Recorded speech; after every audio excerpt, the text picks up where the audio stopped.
Viewers, আসসালামু আলাইকুম। Viewers, এই গত দুই দিনের বৃষ্টি অবস্থা দেখে এই যে দেখেন ভুট্টা ক্ষেতের অবস্থা বেহাল দশা।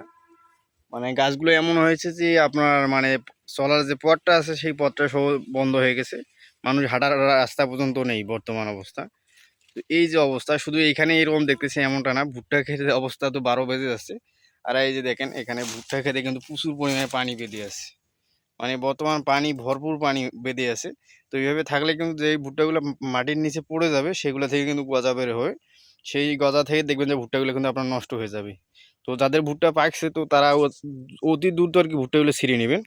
তো এই যে দেখেন যে মানুষ চলাচল করবে সেই রাস্তাটা পর্যন্ত বন্ধ হয়ে গেছে বাতাসের কারণে। সব ভুট্টার গাছ একদম রাস্তা বরাবর আটকে গেছে। তো এই যে দেখেন জমিটা, তো বর্তমান অবস্থা হচ্ছে যে এমন অবস্থা যে কিছু কিছু জমি এমনভাবে পড়ে গেছে যে ভুট্টাগুলো কিন্তু এখনও পরিপক্ক হয়নি।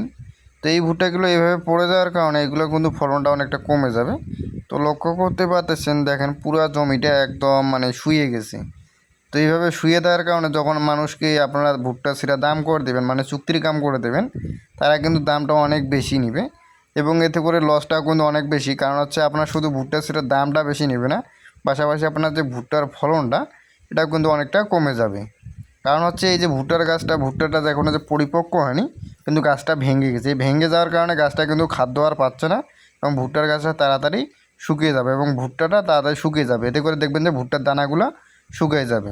তো দেখেন একটা গাছ এক জায়গায় একভাবে পড়ে গেছে। তো এইভাবে অনেক জমির ভুট্টা কিন্তু বর্তমান অবস্থা মানে অনেকটা খারাপ। কারণ হচ্ছে গত দুই একদিন ধরে বৃষ্টি হওয়ার কারণে, মানে প্রচুর বৃষ্টি আর কি। তো এই যে বৃষ্টি হওয়ার কারণে এই যে অবস্থাটা দেখেন, পুরা জমিটা একদম শুয়ে গেছে। এইভাবে ভুট্টা শুয়ে থাকলে মানে যে ভুট্টাগুলো আবার মাটির সাথে আপনার লেগে থাকবে সেই ভুট্টাগুলো থেকে কিন্তু মানে গাজা বের হবে এবং গাজা বের হওয়ার কারণে দেখবেন যে আপনার সেই ভুট্টাগুলো কিন্তু নষ্ট হয়ে যাবে। আর এই যে জমিটা দেখতে পাচ্ছেন এটা কিন্তু পুরোপুরি শুয়ে গেছে।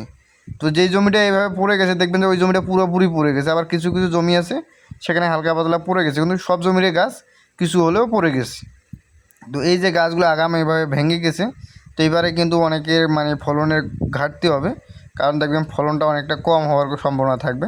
কারণ এই যে গাছগুলো ভেঙে যাচ্ছে এতে করে গাছগুলো কিন্তু গাছের খাদ্যটা মানে পরিপূর্ণ পাচ্ছে না এবং পাশাপাশি আপনার ফলগুলো যে আছে ভুট্টার দানাগুলো এগুলো পরিপক্ক হতে পারছে না। তো এই কারণে দেখবেন যে পরবর্তীতে আপনার কিন্তু ফলনের ঘাটতি হতে পারে। তো এখানে কারো কিছু করার নেই, যেহেতু এটা আল্লাহ তাআলার সৃষ্টি প্রকৃতি দুর্যোগ। তো এখানে কিছু করার নেই। তো যা করে আল্লাহ ভালোর জন্যই করে, এটা মেনে নিতে হবে। তো এই যে দেখেন অবস্থা, মানে পুরা জমি অবস্থা মানে বেহাল দশা। মানুষ যে পথে চলাচল করবে সেই জায়গাটুকু নেই, কারণ চারদিকে বর্তমান এই একই অবস্থা। তো বন্ধুরা, আজকে পর্যন্তই। সবাই ভালো থাকবেন। কার এলাকায় কী অবস্থা সবাই জানাবেন। আসসালামু আলাইকুম।